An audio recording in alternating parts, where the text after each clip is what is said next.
এর আগে কল্যাণ ব্যানার্জির বিরুদ্ধে তার পার্টির অন্য সাংসদ কমপ্লেন করেছেন, মহা কমপ্লেন করেছেন, আরও কেউ কেউ করেছেন, পার্টির মধ্যে এখানে অনেক কমপ্লেন আছে। এবং তিনি যে একজন অভদ্র লোক সেটা শহীদ মঞ্চেও দেখিয়েছেন, নেত্রীর সঙ্গে বাদ বিবাদ করেছেন, ড্রামা করেছেন। আর বিধানসভায় ঠিক তারই একটি আর কার্বন কপি তৈরি হয়েছে, যাকে চ্যাংদোলা করে বাইরে ফেলতে হচ্ছে। এমনি কথা বললে ঘাড় ধাক্কা দিলেও ওনারা বাইরে যাচ্ছেন না। এইভাবে তো মিডিয়া টেনশন করে রাজনীতি টিকে থাকা যায় না। চ্যাংদোলাটা কালকে দেখলেন তো কেমন লাগলো? তারপরে বাঁচার চেষ্টা করছেন উনি।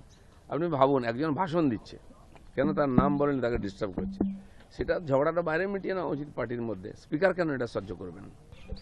दादा कल कुणाल घोष को विधानसभा में देखा गया कि उनको किया गया, उनको बाहर कर दिया गया है विधानसभा से, क्या बोलेंगे? कुणाल घोष क्रांतिकारी बनना चाहते हैं, पहली बार विधायक बन के आए हैं और जिस गुट का वो नेतृत्व कर रहे हैं पीछे कोई नहीं है, अकेले ही नेता है और लड़ाई अपने आपस में कर रहे हैं पार्टी के दूसरे गुट के साथ। तो विधानसभा कोई गुटबाजी करने का जगह नहीं है। माननीय अध्यक्ष जी ने ठीक ही किया, उनको वहां से निकाला है क्योंकि वो बार बार डिस्टर्ब कर रहे थे। कल्याण बनर्जी को भी देखा गया कि मानसून सत्र में भी उनको बाहर किया गया। नहीं, कल्याण बनर्जी का ये बीमारी आज नहीं है, बहुत पुराना है। पहले वो पार्टी के अंदर आपस में लड़ते हैं, महिला सांसदों को किस प्रकार बदतमीजी से बात करते हैं, बार बार कंप्लेन आया है स्पीकर के पास। फिर वही हुआ है, ये लोग आपा खो बैठे हैं, पार्टी खत्म हो रही। आज तक जो चल रहा था कमाई खाई, अब वो भी खत्म होने वाला है। हताशा से ये सब कर रहे हैं। देखा गया कि 21 जुलाई के मंच पर ममता बनर्जी को अंगूठी दिखाकर बात की कल्याण बनर्जी, वहां पर देखा गया, ये सोशल मीडिया पे वायरल हो रहा है। नहीं, देखिए उनकी ये कैरेक्टर पुराना है, सब जानते हैं। पार्लियामेंट में हमने देखा है, उनके पार्टी के सांसदों ने सबसे ज्यादा विरोध उनका करते हैं। पार्टी के अंदर कोई जाके स्पीकर का कंप्लेन करता है तो कोई प्रश्न तो आता ही है। और वो तो कल तो अति हो गया, शहीद जो शरण हो रहा था वहाँ डायस में भाषण देने के बाद फिर नेत्री को ही वो चैलेंज कर रही हैं, ये तो अति हो गया है। मामला उनकी पार्टी का है, वो संभाले, लेकिन सांसद या तो विधायक के रूप में जो उनका रोल होना चाहिए वो उस तरफ ध्यान दे। जनता ने उनको चुन के वहाँ भेजा है। सर, पार्टी के लोगों को लेकर, तृणमूल कांग्रेस के पार्टी के लोगों को लेकर अभी भी अटकलें लगाई जा रही हैं, किसी के पास नहीं पहुंच रहा है ये पार्टी का लोगो, तृणमूल कांग्रेस का। नहीं तो पार्टी कंफ्यूज है, नेता कंफ्यूज है, उनकी नेत्री कंफ्यूज है। अब पार्टी खत्म होने का कगार पर आ गया है। उनके जो बेचारे फॉलोअर्स हैं, कार्यकर्ता हैं, उनको बहुत चिंता है किस तरफ जाएं। सारे नेता तो दागी हो गए हैं और आप खुद अस्तित्व बचाने में, पार्टी का अस्तित्व बचाने में लगे। पार्टी का अकाउंट फ्रीज हो गया है, कार्यालय चला गया है, तो कोई पार्टी थोड़ी ना है। अभिषेक बनर्जी को लेकर बोला जा रहा है, अभिषेक बनर्जी जो स्टेज पे चढ़ के अभी भी उनका जो बात करने का तरीका, नहीं ठीक है, कोई कुछ है नहीं तो आवाज तो है कम से कम, तो उसी से गाड़ी चल रही है। আন্দোলনের নামে একটা দেশকে ভাগ করার যে চেষ্টা গত 3 দিন ধরে দিল্লিতে চলছে, এখনো পর্যন্ত প্রধানমন্ত্রী যথেষ্ট সংযমের পরিচয় দিয়েছেন। আমরা প্রত্যেকে দেখেছি পাকিস্তান বা ইন্দোনেশিয়াতে কিভাবে ছাত্র আন্দোলন দমন করা হয়েছে, রাস্তায় লাশ বিছানো ছিল 100-150। সেখানে এখনো পর্যন্ত কোনো রকম কোনো কড়া পদক্ষেপ না নেওয়ায় ক্রমশ কিন্তু পেয়ে বসছে সবাই। দেখুন, এই যে ক্যারেক্টারগুলো প্রমিনেন্ট হচ্ছে, এরা গত কয়েক বছর ধরে সেম টাইপেরই এই ধরনের বিধ্বংসী বিচ্ছিন্নতাবাদী আন্দোলনে নেতৃত্ব দিয়ে আসছেন। কিছু লোক একটু চুপ হয়েছে, তারাও আসবে আস্তে আস্তে।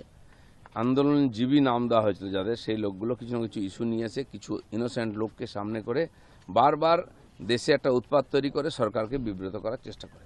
আর সহজ টার্গেট হচ্ছে পার্লামেন্টে যখন সেশন চলে, সবার নজর থাকে, প্রেস থাকে, সেই জন্য সুযোগটা বেছে নেওয়া হয়। তো এরা অনেক চেষ্টা করেছে পাকিস্তান বানাবার, বাংলাদেশ বানাবার, নেপাল বানাবার, শ্রীলঙ্কা বানাবার, কিন্তু সফল হয়নি, এবারেও হবে না। কিষাণ আন্দোলনের যে পরিণতি আমরা দেখেছি, সেই একই কুশীলবরা যারা কিষাণ আন্দোলন করে, তারা ছাত্র আন্দোলন করে, তারা মহিলা আন্দোলন করে, এরা হচ্ছে পেশাদার বিদেশি লোকেদের কাঠের পুতুল। সেই জন্য এরা কিছুদিন উৎপাত করবে, কিন্তু ভুলে যাবে না যেন সরকারটা, নরেন্দ্র মোদী, অমিত শাহ, তারা যথাসময়ে ডিসিশন নেবেন। ওরা চাইছে একটা কড়া ডিসিশন হোক, সেটাকে ইস্যু করে আবার সারা দেশে করবে। এদের সঙ্গে দেশের মানুষ নাই, জনতা নাই, তাই বারবার ইলেকশনে হারে। আর কিছু এরকম দালাল টাইপের লোক আছে, বিদেশি দালালি করে, তারা সামনে লাফাচ্ছে। সাধারণ মানুষও চেনে, আর যারা ওর মধ্যে এসেছিল প্রথমে আন্দোলনকারী, তারাও বুঝতে পেরেছে তাদেরকে এই যে যুদ্ধের বড়ে তৈরি করা হচ্ছে। যারা নিটে সেকেন্ড টাইম পরীক্ষা দিল, প্রথমবার লিক হওয়ার পরে প্রশ্ন পরীক্ষা দিয়ে যারা টপার হলো, তারা বলছে হ্যাঁ আমরা পরীক্ষা একবার ক্যান্সেল হয়েছে আরেকবার দিয়েছি, ভালো প্রিপারেশন নিয়েছি, আমরা টপার হয়েছি, আমরা কেন যন্তর মন্তর যাব?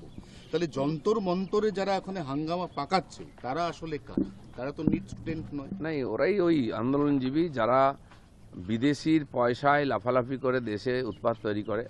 প্রায় শেষের দিকে চলে এসছে এরা, কিন্তু ছাত্রদের আবেগকে কাজে লাগিয়ে বারে বারে এরা এই ধরনের ধান্দাবাজি করে। পাস করেছে ছাত্ররা, তাদেরকেও আসতে হবে।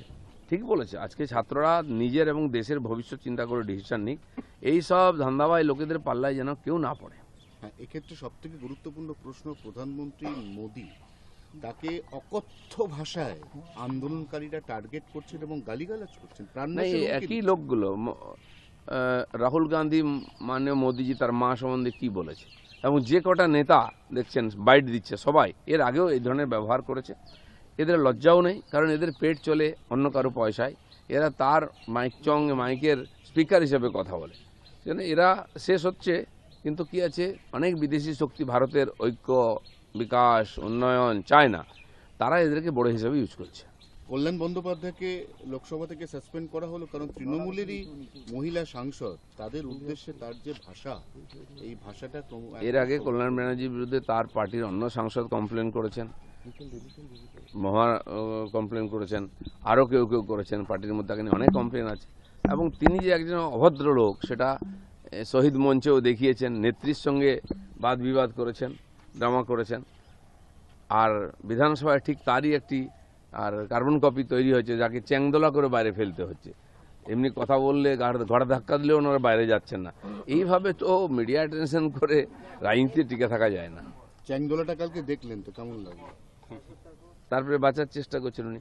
আপনি ভাবুন, একজন ভাষণ দিচ্ছে, কেন তার নাম বলেন, তাকে ডিস্টার্ব করছে। সেটা ঝগড়াটা বাইরে মিটিয়ে নেওয়া উচিত পার্টির মধ্যে। স্পিকার কেন এটা সহ্য করবেন? চ্যাংদোলার সময় দেখা যাচ্ছে আপনি একটু ওপরের পোডিয়াম থেকে মন দিয়ে দেখছেন, কি দেখলেন? অত মন দিয়ে কি দেখলেন? না না, আমি ছিলাম না সেই সময়, আমি আমার কেবিনে ছিলাম। অনেক লোক দেখা করতে এসেছিলেন, দার্জিলিংয়ের টিম এসেছিল, তাদের সঙ্গে কথা বলছিলাম।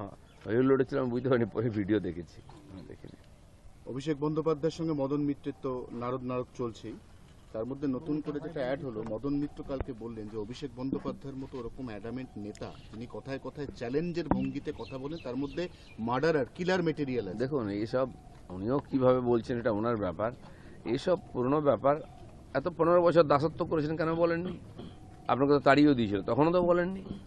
টিকে থাকার জন্য, পেটের জন্য ওখানে বসে আছে। আজকে বিপ্লবী হয়ে কোনো লাভ নেই। আর এসব ড্রামা চলছে 6 মাস 1 বছর, দেখুন কি হয়, তারপরে রেজাল্ট পাওয়া যাবে। চলুন।